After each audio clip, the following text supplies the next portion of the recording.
Nous sommes dans le 4e jour de jeûne et de prière. Et demain, eh bien, le jeûne va se terminer avec le culte.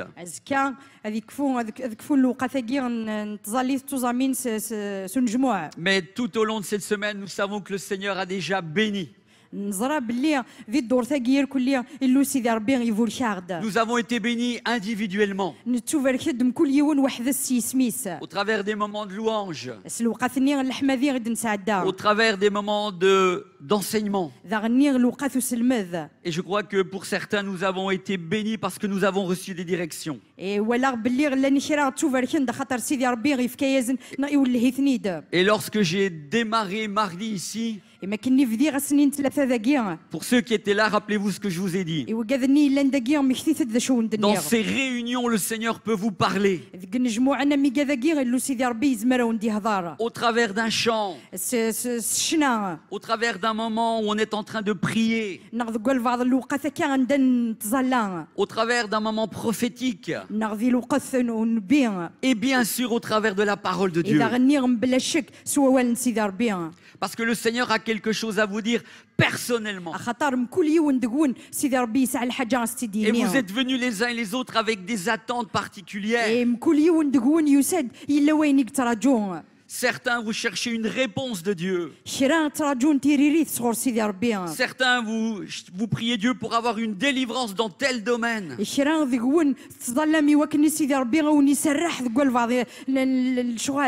Et pour d'autres, il y a encore tout un tas peut-être de questionnements auxquels vous n'avez pas encore la réponse.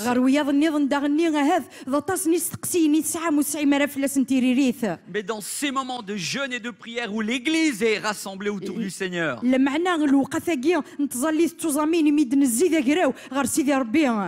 veut te parler. Et dans tout ce qui a été prêché, évoqué tout au long de la semaine, ne dis pas c'est pour lui ou pour elle. Il y a quelque chose pour toi. Et vous pouvez, dans ce que maintenant je vais prêcher à nouveau, vous pouvez prendre quelque chose de Dieu pour vous, de Dieu pour toi. Dans ce que je vais partager, tu peux trouver la réponse de Dieu à la question que tu lui as posée.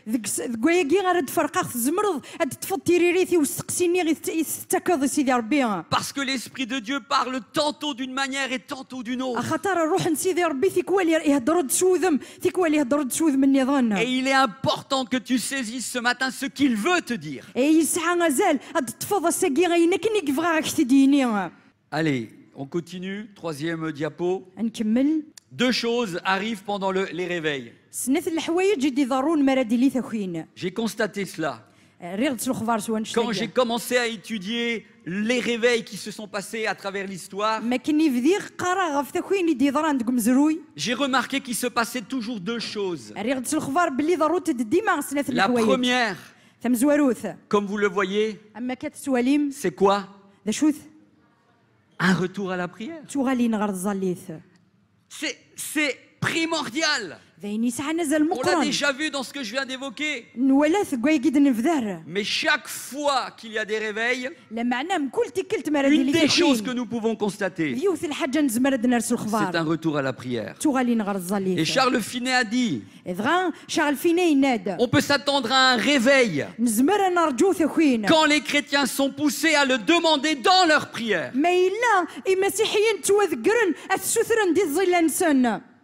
Amen. Quand le réveil va venir, mais c'est parce que les chrétiens vivent quelque chose avec Dieu déjà personnellement. Et ensuite, ils sont poussés à prier Dieu dans ces réunions que nous vivons de jeûne et de prière. Et il y a ce cri qui dit, Seigneur, visite notre pays.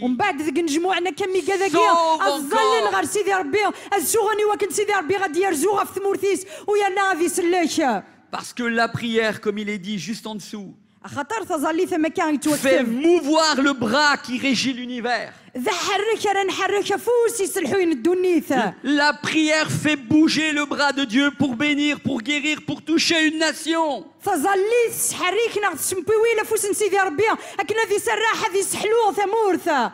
La prière fait bouger le bras de Dieu qui régit, qui gouverne tout l'univers. Avec la prière, tu peux changer les circonstances. Avec la prière, tu peux aller là où personne ne peut aller. Parce que lorsque tu intercèdes avec tout ton cœur, Dieu écoute et il agit. Oh mes amis, j'aimerais tellement que vous compreniez ce matin combien la prière est une bombe dont l'ennemi a peur.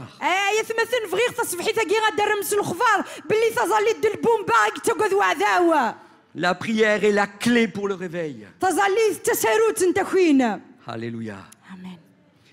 J'ai dit ensuite, oh qu'ils sont rares mes frères, ceux qui trouvent le temps de prier de nos jours.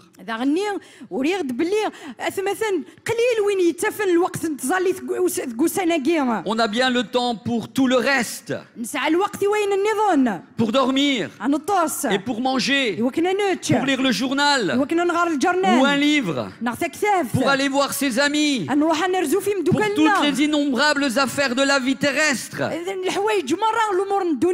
Mais pour la prière, la chose la plus indispensable, la plus importante, la plus urgente de toutes, on n'a pas le temps.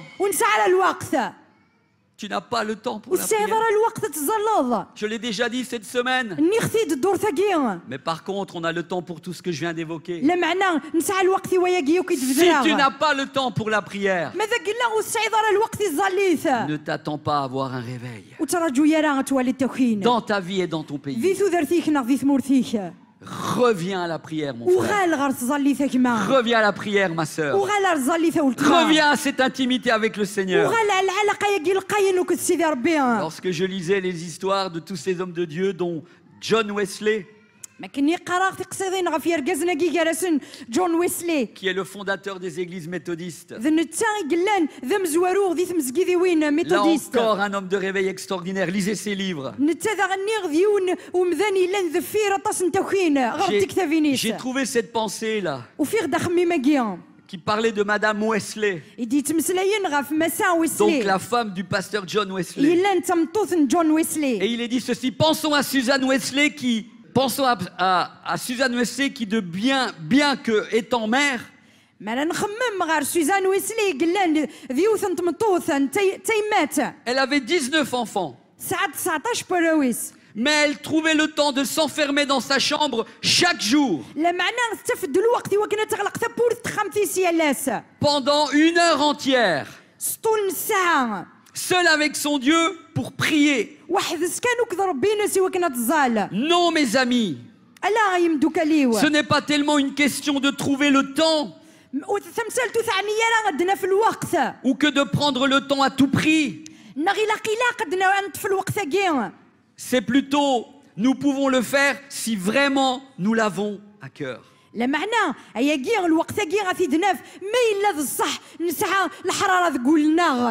Si nous avons à cœur de venir devant le Seigneur, nous mettrons toutes les choses de côté et nous prendrons le temps dans notre agenda de la journée peut-être de consacrer 20 minutes, 1 heure. Mais ce temps-là va changer votre vie. Ne venez pas me raconter n'importe quoi. Madame Wesley avait 19 enfants. C'était une femme qui était débordée. En plus, elle avait son mari qui était dans le ministère à plein temps, John Wesley. Mais elle trouvait chaque jour un temps où elle pouvait se retirer dans sa chambre seule pour pouvoir vivre un temps d'intimité avec son Seigneur. Allez mes sœurs, je vous encourage. Qui a 19 enfants? Aucune. Alors pas d'excuses. C'est vrai qu'avec 3, 2, nous sommes déjà beaucoup débordés. Mais elle, avec 19 enfants, elle avait le temps de venir devant son Dieu. Quelqu'un a dit, si nous passions chaque jour plusieurs heures en prière,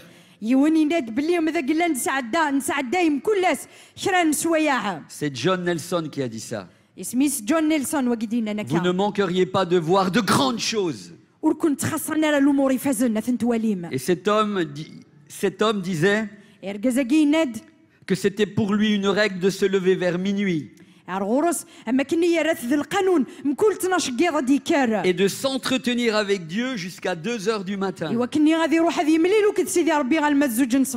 Puis il se rendormait tranquillement jusqu'à 4 heures. Et à 4 heures, il se levait et il commençait sa journée.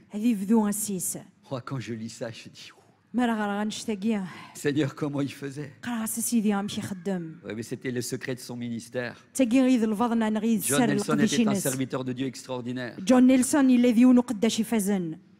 Il pouvait faire ces choses, il avait cette capacité. J'aimerais pas vous décourager en disant ces choses. Je suis pas en train de vous dire qu'il faut passer 4, 2 heures, 5 heures. Si seulement vous pouviez après cette journée. Pour vous peut-être qui avez du mal à prier. Dire Seigneur, je peux pas passer des heures dans la prière. Mais je te promets qu'à partir de ce jour, je vais au moins te consacrer 15 minutes. Et si vous arrivez déjà à consacrer ne serait-ce que 15 minutes dans la prière, vous verrez combien votre vie va commencer à changer. Et 15 minutes vont devenir 20 minutes. 20 minutes vont devenir 45 minutes. Ces 45 minutes vont passer à 1 heure. Et vous allez voir que vous allez commencer à apprécier d'être dans la présence de Dieu. Et vous allez voir que des choses vont commencer à changer. Et je conclus en disant, et on l'a déjà cette semaine cité bien des fois ce verset. C'est le verset de Matthieu 6, 6. Et là je l'ai pris dans une version récente. Pour bien le comprendre. Et il est dit, mais toi quand tu veux prier, va dans la pièce la plus cachée de la maison. Ferme la porte et prie ton Père qui est là. Même dans cet endroit secret, ton Père voit ce que tu fais en secret. Et il te récompensera. C'est très important. Le secret, c'est vraiment d'aller dans ta chambre. Allez, 4e diapo. 2 choses, je disais, arrivent pendant le réveil. La 2e, c'est un désir profond d'être renouvelé et revêtu de la puissance.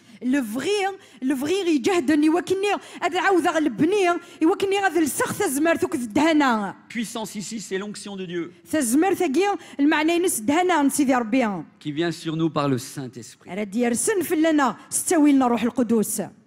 Alors la définition de l'onction de Dieu, c'est une mesure de l'Esprit de Dieu chez une personne ou sur elle, afin qu'elle puisse se tenir dans la position ou la fonction à laquelle Dieu l'a appelée.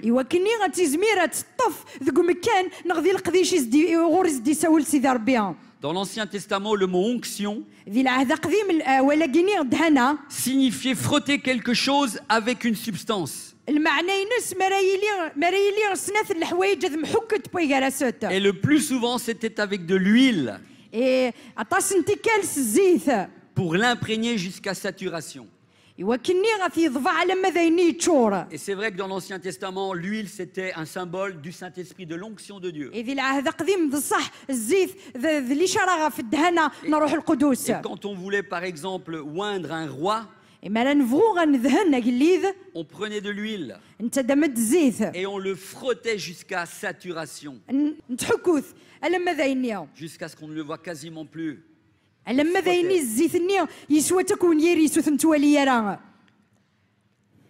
Et donc dans les moments de réveil, il y a vraiment un retour à plus d'onction de Dieu dans notre vie.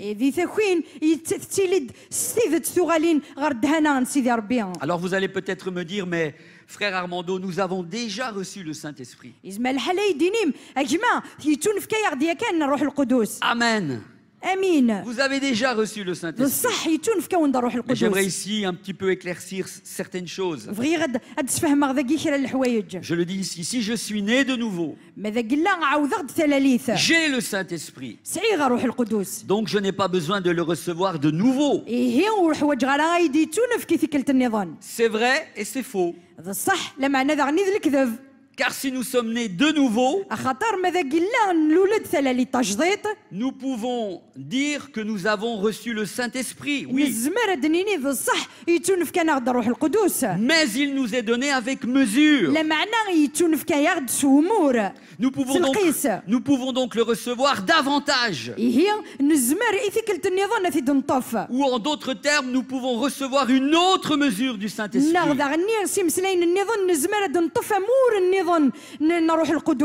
qui peut venir sur nous et non plus en nous, qui peut venir sur nous et non plus en nous, parce que le Saint-Esprit est déjà en nous.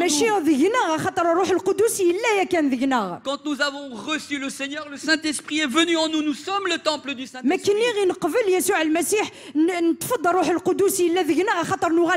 Mais nous pouvons recevoir une autre mesure du Saint-Esprit, une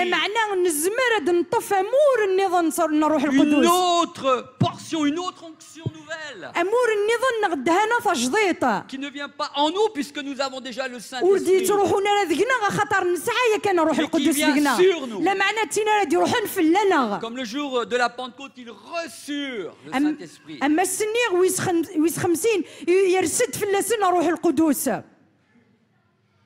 Mais là, ils reçurent le Saint-Esprit. Ils ne reçurent pas une autre mesure. Ils ne reçurent pas une autre mesure. Mais là, je parle de recevoir une autre mesure. Et un des symboles du Saint-Esprit, c'est l'eau. Rappelons-nous que l'eau se mesure en quantité.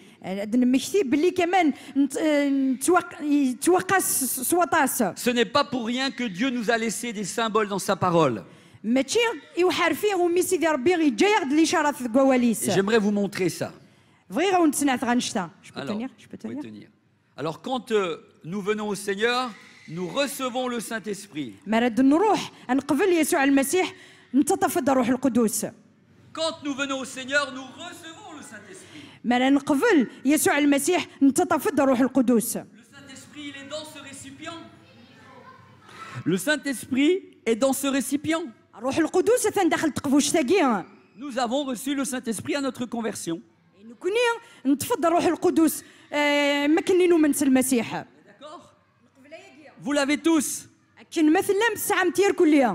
nous pouvons demander une autre mesure du Saint-Esprit.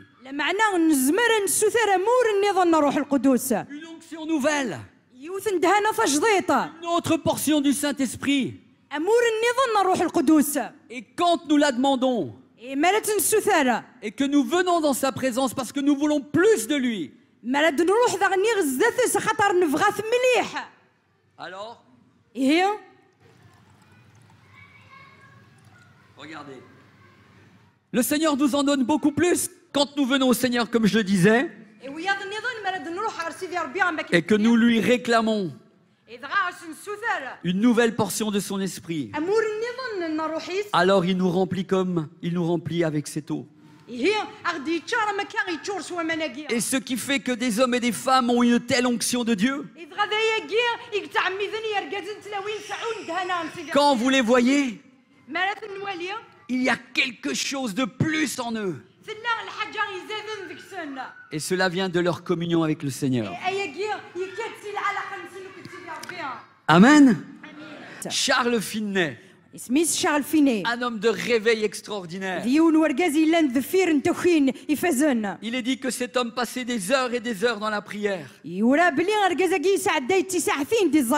qu'avant d'affronter la foule au niveau des évangélisations, il passait des heures en prière pour recevoir de l'onction de Dieu encore davantage. Et il est dit de lui, quand on lit les livres qu'il a écrits, qu'une fois qu'il se présentait devant les gens, qu'une fois qu'il se présentait devant les gens, il était tellement rempli de l'onction de Dieu que quand il arrivait devant l'auditoire, les gens tombaient. Les gens tombaient sous l'onction de Dieu. Et ce qui était particulier dans son ministère, c'est que quand les gens tombaient, ils étaient convaincus de péché. Et lorsqu'ils se relevaient, ils donnaient leur vie à Jésus. Et on raconte à son sujet qu'un jour il est allé visiter une usine à New York. Et alors qu'il visitait cette usine, lorsqu'il passait à côté des gens qui étaient en train de travailler sur les machines, simplement avec son passage, les gens se mettaient à pleurer. Ils étaient convaincus de péché. Et dans cette usine, on se demandait ce qui se passait. Parce qu'il n'était pas venu faire une réunion. Il était simplement venu pour visiter cette usine. Et à un moment donné, il y avait tellement de gens qui pleuraient. Le récit dit qu'ils ont dû arrêter toutes les machines. Et finalement, il a fait une réunion pour que les gens donnent leur vie à Jésus. Tellement l'onction de Dieu était forte sur lui. Frères et sœurs, je vous invite à fermer vos yeux. Et on va prendre simplement quelques secondes, quelques minutes pour demander au Seigneur que les uns et les autres, nous puissions avoir ce désir d'être un instrument de Dieu pour qu'un réveil puisse avoir lieu dans votre pays, pour que dans votre vie vous puissiez revenir à la prière, et qu'en revenant à la prière vous puissiez rencontrer le Seigneur, vous puissiez implorer le Seigneur, non seulement pour votre vie, pour qu'elle change, pour que vos péchés soient pardonnés, qu'il y ait un retour à Dieu avec sincérité dans votre chambre, et qu'après ce temps passé avec le Seigneur là,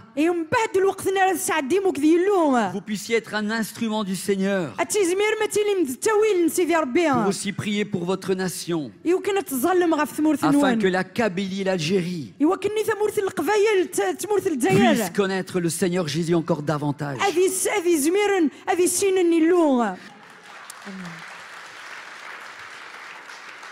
Si on veut bien, j'ai donc la diapo numéro 6. Entrer dans une nouvelle saison.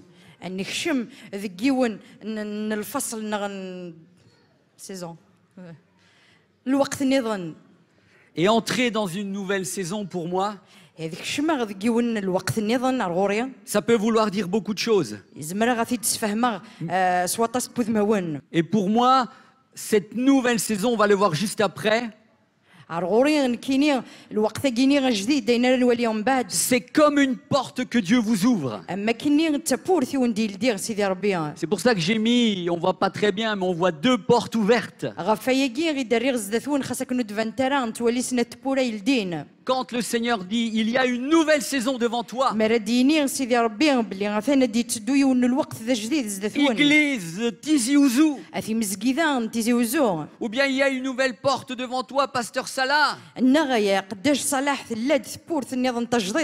Mettez votre nom.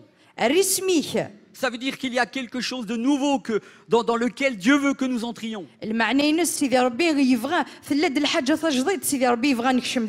il y a cette belle promesse dans l'Apocalypse.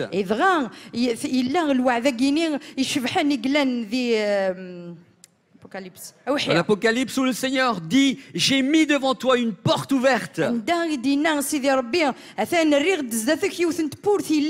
personne ne peut fermer. Apocalypse 3:8. Et alors que nous sommes ici pendant cette semaine, je crois qu'il y a un temps nouveau dans lequel vous devez rentrer en tant qu'Église. Parce que Dieu est en train d'ouvrir une ou des portes nouvelles pour vous. Il est en train d'ouvrir une nouvelle saison pour l'Église.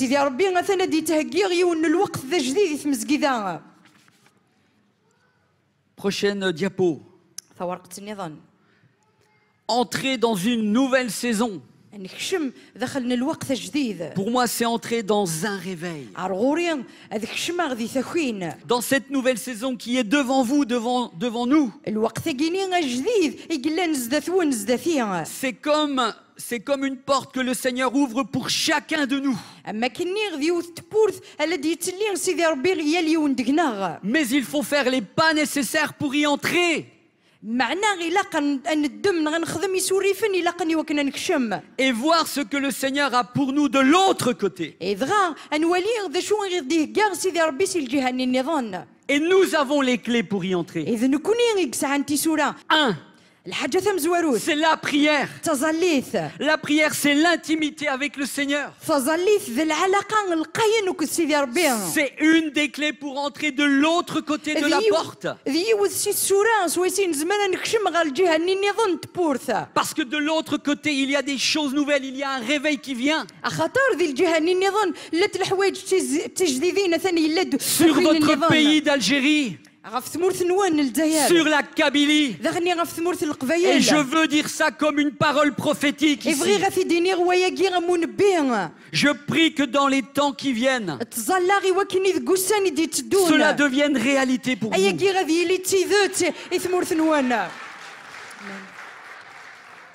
La première des clés, c'est la prière, l'intimité avec le Seigneur.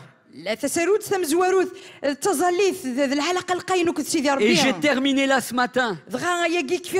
Et la deuxième clé, c'est recevoir une nouvelle portion de l'onction de Dieu, le Saint-Esprit. Recevoir une nouvelle portion du Saint-Esprit dans votre vie. J'aimerais me permettre maintenant de descendre en bas. Tu peux m'accompagner, Malika. C'est pour essayer d'imager ce que j'aimerais vous faire passer. Reviens à la 6.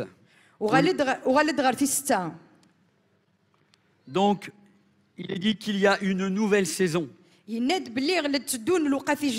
Avec une porte ouverte. Et cette porte ouverte, elle est là, elle va s'ouvrir. Tu peux l'ouvrir, Derek. Et c'est vraiment une image forte. Quand le Seigneur nous dit qu'il y a une porte ouverte, ça veut dire que lui l'a ouverte, elle était fermée, mais Dieu l'a ouverte. Et il dit dans l'Apocalypse que ce que lui ouvre, personne ne peut le fermer. Mais ce n'est pas le tout de recevoir la promesse. Une fois que nous avons reçu la promesse de Dieu, nous devons obéir. Et il y a trop de gens dans l'église qui disent Dieu m'a ouvert une porte dans tel domaine. Dieu va me bénir dans tel domaine parce qu'il a ouvert tel chemin. Oui, mais il reste toujours sans faire une action pour entrer dans ce que Dieu a prévu.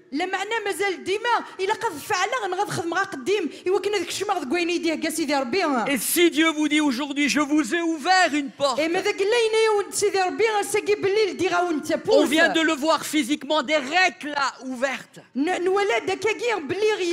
C'est comme si Dieu l'ouvrait. Et Dieu vous dit, il y a quelque chose de nouveau derrière. Il y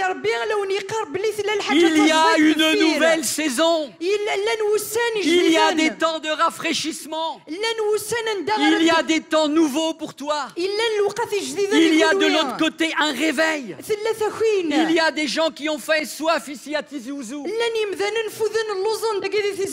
Ne reste pas inactif. Mais si j'ai ouvert cette porte, rentre dans l'action pour y aller. Et si Dieu fait la promesse, alors je me mets en route. Allons-y, Malika. Je rentre dans cette porte qui est ouverte. Et ici, il fait tellement beau. Il fait chaud. Je vois ici des plantes. Je vois le ciel bleu. Je vois Tizi Ouzou. Et je vois déjà la moisson qui fleurit. Parce que je me suis permis d'entrer de l'autre côté. Amen. Amen. Je suis de l'autre côté. Et pendant que j'étais là-bas, j'étais en train de vous dire ce que je voyais. Et vous, vous étiez là, ah, qu'est-ce qu'il voit? Et je vous donnais ces nouvelles. Et je vous donnais ces nouvelles. Et le problème qui va se passer après notre départ, j'en suis persuadé, c'est qu'il y en a qui vont entrer dans cette nouvelle saison. Il y en a qui vont se mettre en route et qui ont soif d'aller de l'autre côté parce qu'ils veulent vivre du renouveau de Dieu. Ils veulent entrer dans une nouvelle dimension de la prière. Ils veulent entrer dans une nouvelle onction de Dieu. Dans une nouvelle onction de Dieu qui va les rafraîchir. Mais c'est pas en restant ici. Une porte est ouverte. Mais Dieu dit, il faut que tu te mettes en action. Parce que de l'autre côté, il y a une nouvelle saison qui commence. La moisson est en train de fleurir. Je t'attends dans le renouveau de la prière. Je veux te renouveler dans une onction nouvelle. Je veux te rafraîchir. Mais pour cela, tu dois te mettre en action et entrer dans cette porte qui est ouverte. Alléluia. Alléluia. Alléluia. Allez, conclusion. Derrière diapo. Si nous désirons qu'une église grandisse numériquement, cela n'est possible qu'au travers d'un réveil d'abord personnel.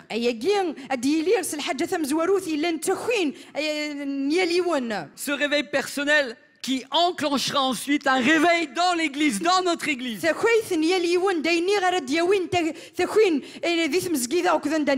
N'oublions pas que le changement commence dans chacune de nos vies.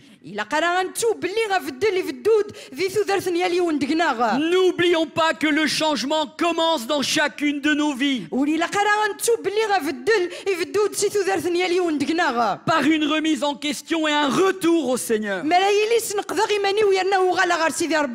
Dans l'intimité de la prière. Dans l'intimité de la prière régulière et profonde.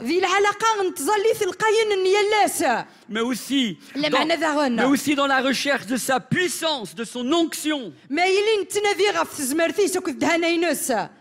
Pour atteindre dans nos villages et dans nos villes les perdus. Pour atteindre dans nos villages et dans nos villes les perdus. Et tout le but et tout le processus du réveil, qui est tous les réveils qu'il y a eu à travers le monde, et tous les réveils qu'il y a encore aujourd'hui dans le 21e siècle.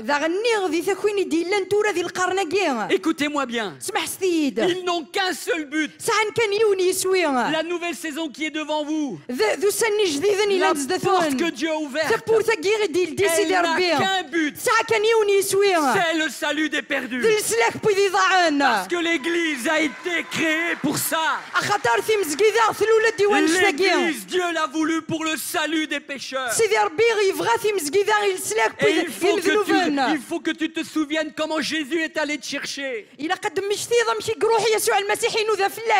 L'Église n'est là que pour un but. Atteindre les perdus de nos villages. Atteindre les perdus de votre nation. Et cela n'est possible que par un retour à la prière et par une onction de Dieu renouvelée dans ta chambre. Parce que quand tu vas vivre cela, tu n'auras pas peur d'aller voir ton voisin et ta voisine. Tu n'auras plus peur d'aller dans la rue. Tu n'auras plus peur de témoigner à ton patron et de lui dire: le Seigneur Jésus t'aime. Et il veut changer ta vie. Parce qu'un jour il est mort à la croix pour toi. Et savez-vous pourquoi il va vous écouter? Parce que si nous pouvons voir chez quelqu'un un changement, quand on est frère et sœur, on voit le changement chez son frère. On dit: mais Malika, je ne sais pas ce qui se passe, il y a quelque chose de nouveau en toi. Et ce quelque chose de nouveau, c'est un rafraîchissement. C'est une nouvelle portion du Saint-Esprit qui tombe sur elle. La gloire de Dieu, quand elle tombe chez quelqu'un, on le voit. Moïse, quand il est descendu du mont Sinaï, après 40 jours de communion avec Dieu, la Bible nous dit qu'il était tellement rempli de la gloire de Dieu. Son visage rayonnait. Et on a dû quelque part le cacher. Parce que les autres ne pouvaient pas le voir, supporter ce qu'il avait, cette gloire de Dieu qu'il portait en lui. Et quand vous allez vivre la prière et ce renouveau dans l'onction du Saint-Esprit,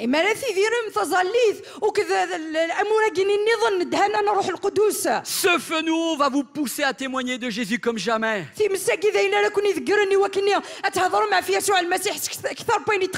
Vos paroles auront une puissance. Et si entre nous, nous voyons la gloire de Dieu lorsqu'elle est sur nous, je vous assure que vos patrons, vos familles le verront aussi. Et elles aimeront votre présence. Parce que vous allez dégager quelque chose de Dieu. Amen. Amen. Alléluia. Allez, je termine. C'était la conclusion. Et je ne veux pas aller plus loin. Parce que je sais que vous en avez déjà beaucoup entendu. Et je vais vous donner une pensée avant de venir ici. Comme je l'ai dit l'autre jour, avant de venir et de venir dans un pays, je prépare déjà la mission avant. Et j'étais ici dans la prière bien avant d'être là parmi vous physiquement. Et alors que je n'ai pas le temps d'entrer dans des détails, mais j'ai expliqué que théoriquement j'aurais pas dû être ici, mais j'aurais dû être en Afrique avec d'autres pasteurs évangélistes. Et finalement cette mission a été annulée en Afrique et j'ai pu venir chez vous. Et je me suis retrouvé ici avec mon ami le pasteur Rivière. Et alors que je n'avais pas encore le programme de ce que j'allais faire cette semaine ici, dans ces moments de prière, dans ces moments de recherche où je demandais au Seigneur de bénir ces temps que nous allions passer ici, qu'il conduise le programme que le Saint-Esprit allait mettre en place. Une pensée le Seigneur a mis dans mon cœur. Le Seigneur a mis une pensée dans mon cœur. Et j'aimerais pas que vous croyiez que je suis prétentieux. Je dis souvent je peux me tromper. Mais j'ai appris à reconnaître la voix de Dieu. Et ça, je ne l'ai même pas partagé avec Christian, le pasteur qui est venu avec moi. Mais le Seigneur a mis cette pensée dans mon cœur. Après votre départ, il y aura un avant et un après. Après votre départ, il y aura un avant et un après. Et je le crois. Parce que je crois qu'après notre départ, ce que nous sommes venus vous apporter va opérer chez beaucoup de chrétiens ici un changement. Parce que beaucoup ont été impactés par le fait que vous êtes conscient que vous n'avez pas une relation suffisamment intime avec Jésus. Et le fait que nous ayons parlé de ces choses avec Christian, ça vous a donné soif de vivre une relation nouvelle avec Jésus. Et après notre départ, beaucoup vont vivre une intimité forte avec le Seigneur. Et à cause de cette intimité, vous allez avoir un impact comme jamais. Que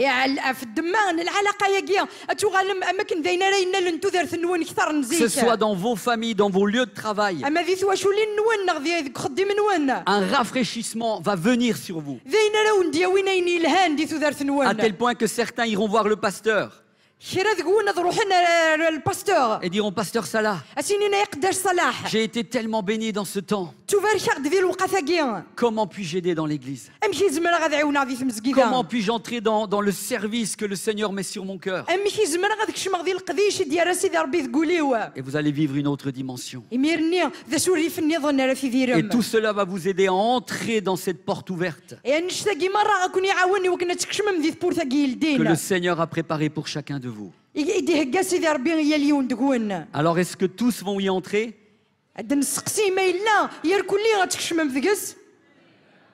Moi je veux dire Amen. Mais malheureusement, je vous dis tout de suite, tout le monde n'y entrera pas. Parce que le problème reste toujours le même. Et je l'ai dit cette semaine, vous êtes pour beaucoup, vous êtes exaltés dans ce que j'ai partagé avec le pasteur, aussi Christian, cette semaine. Vous êtes exaltés. Vous avez été bénis. Et j'aimerais pouvoir dire que tout le monde va entrer dans cela. Mais malheureusement, après notre départ, il y en a qui vont aussi à nouveau rentrer dans leur quotidien. Retourner dans leur routine, dans le ronron de la vie chrétienne. Et à cause de cela, ils ne pourront pas entrer. Parce que le diable va venir étouffer ce que vous avez reçu. Mais sincèrement, ma prière, c'est que tous vous puissiez être renouvelés dans la prière et dans l'onction de Dieu. Et je sais que beaucoup vont impacter l'Église au travers de ce que vous avez vécu ici. Parce que toute l'Église n'était pas là. Mais la responsabilité de vous qui étiez là, c'est de contaminer le reste de l'Église. Et de dire, j'ai tellement été béni que je veux aussi te bénir. Et vous allez leur parler de ce que nous avons vécu. Et il va y avoir un rap de toutes les cassettes vidéo.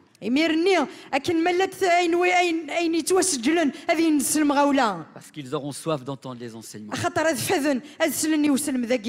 Amen. Je vous bénis les uns et les autres. Fermons nos yeux. Oh, alléluia. Seigneur, tu es grand et merveilleux. Et comme je l'ai dit, je crois qu'un temps nouveau vient pour l'Église. Parce que, comme tu me l'as dit, après notre départ, il y aura un avant et un après. Non pas parce que nous sommes exceptionnels, mais parce que tu as mis les circonstances pour que je sois ici avec Christian. Et tu sais, Seigneur, que nous sommes que des simples hommes. Mais nous avons répondu à ton appel. Et nous avons fait de notre mieux pour encourager cette église. Oh Seigneur, que tout le monde puisse entrer dans cette porte que tu as ouverte. C'est notre prière, Jésus. Et je te prie, Seigneur, que si tu permets qu'on revienne, tout ce que tu nous as révélé, tout ce que nous avons dit ici, soit prophétique. Et dans les temps qui viennent, que nous puissions le voir. Et je proclame que nous le verrons. Parce que nous sommes tes serviteurs. Et nous sommes venus bénir cette église. Oh, est-ce que je peux faire simplement cet appel maintenant? Mais je veux le faire avec sérieux. Je veux demander à ceux et celles qui veulent vraiment rentrer dans cette nouvelle saison.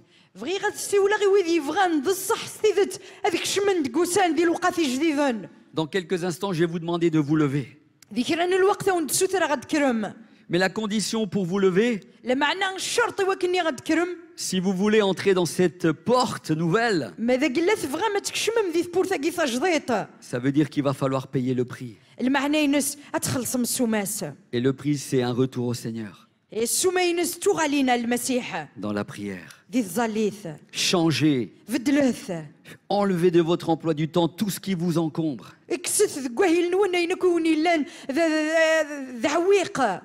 Et la deuxième partie, c'est venir devant le Seigneur pour recevoir un renouveau.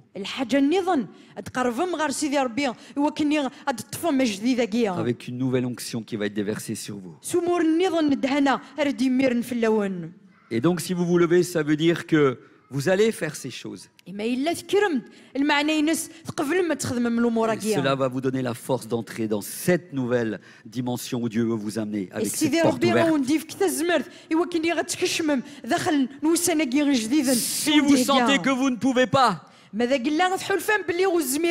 alors restez assis. Parce qu'il faut tenir parole lorsque nous nous engageons avec Dieu.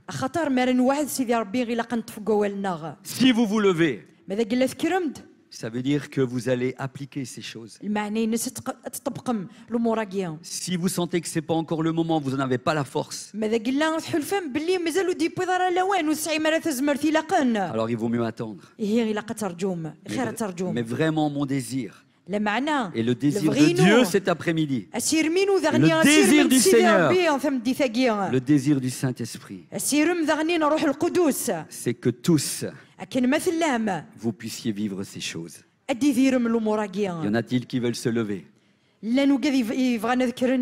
Si c'est le cas, on va le faire maintenant.